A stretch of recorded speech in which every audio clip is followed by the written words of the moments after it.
Hi, there's going to be a quick little recap for people who aren't keeping up with the Continental Classic so far, and just letting you know what happened in week 1 of AEW's Continental Classic for both leagues over Dynamite and Collision in this week. So on Dynamite this week, we had 4 matches, and we're going to go through order, the results, and a brief recap of what happened.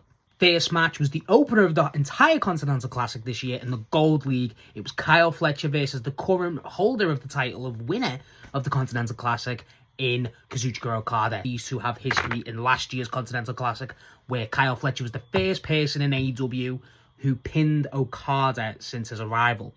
Big deal. And both are part of the Don Callis family too. This match was excellent. Both guys clearly knew each other because of the same faction and obviously, long history of battling each other. Kyle got the win by a cradle pin, reversing a Rainmaker attempt by Kazuchika Okada. Both showed respect after it, but Okada did not look thrilled about this. Kyle Fletcher was the first person to get 3 points in the Gold League through the Continental Classic on Dynamite this week. Next, we have Jon Moxley versus Mascara Dorada representing CMLL, and Jon Moxley representing the Death Riders from AEW.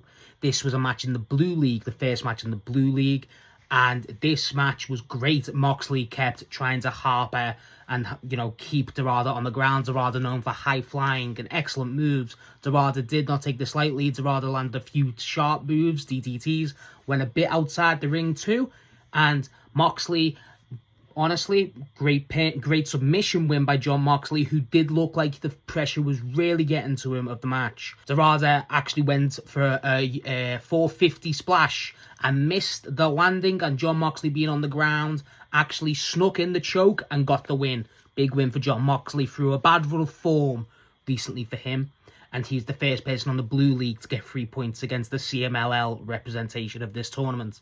Next match, we had another Gold League match with one of AEW's originals, Darby Allin, versus a young, up-and-coming, great tag team guy, part of Jet Speed, in Kevin Knight.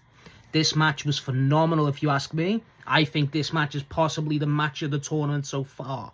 I think a lot of people didn't know what to expect from Kevin Knight, and Kevin Knight absolutely showed out, landing an insanely great coast-to-coast, one of the most perfect moves I've ever seen. Kevin Knight got the upset win over Darby Allin, who's still combating burns from the Blood and Guts match, and Kevin Knight with a big 3 points on the board in the Gold League. Now, the last match of the night of Dynamite this week was Orange Cassidy versus Claudio Castagnoli, Conglomeration versus Death Riders, a rematch of obviously Blood and Guts on Dynamite a few weeks ago. This was in the Blue League. This match was a struggle for Claudio Castagnoli, who's a very aggressive competitor, but obviously Orange Cassidy has that tricky style to combat, especially when his hands get in the pockets. Cassidy kept teasing the hands in the pockets, and Cassidy got visibly more and more irritated, to then Cassidy's landing some orange punches. However, Orange Cassidy was trumped by Claudio, throwing him up in the air and landing a brutal uppercut, as he normally does. A second set of 3 points for the Death Riders in the Blue League. Now, moving on to Collision, which was on a Thursday this week. The first match, we had the last match of the Death Riders in this Continental Classic week, which was Pac versus Speedball Mike Bailey, the other part of Jet Speed in the Gold League. This match was high speed, high entertaining, and both guys really done a great job. If I'm honest, it was a very great match to watch, very technical, and had a lot of points where it was swaying both ways. Speedball landed a few kicks, but Pac actually got the brutalizer and gave him the win. Big win for Pac, and probably the best he's looked since his return to AEW. 3 points to back Pac in the Gold League. And the last match of the Continental Classic this week for week 1 was in the Blue League. It's the final match of the Blue League of the Don Callis family member Konosuke Takeshita, the current IWGP champion and winner of the G1 Climax in New Japan, which is probably the biggest tournament of the world, versus Roderick Strong of the Conglomeration, who was a last-minute pick because other friend of Roderick Strong and fellow member of the Conglomeration, Kyle O'Reilly, is written off through injury. This match was great, very strong-styled, ironically. Roderick Strong landed a lot of backbreakers, Konosuke Takeshita landed a lot of high boots and kicks. Roderick Strong hit the back of his head on the barrier on the outside of the ring, and that kind of stunted his match.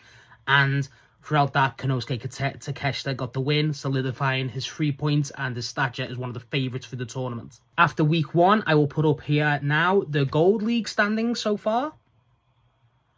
And right now I'll put the Blue League standings so far.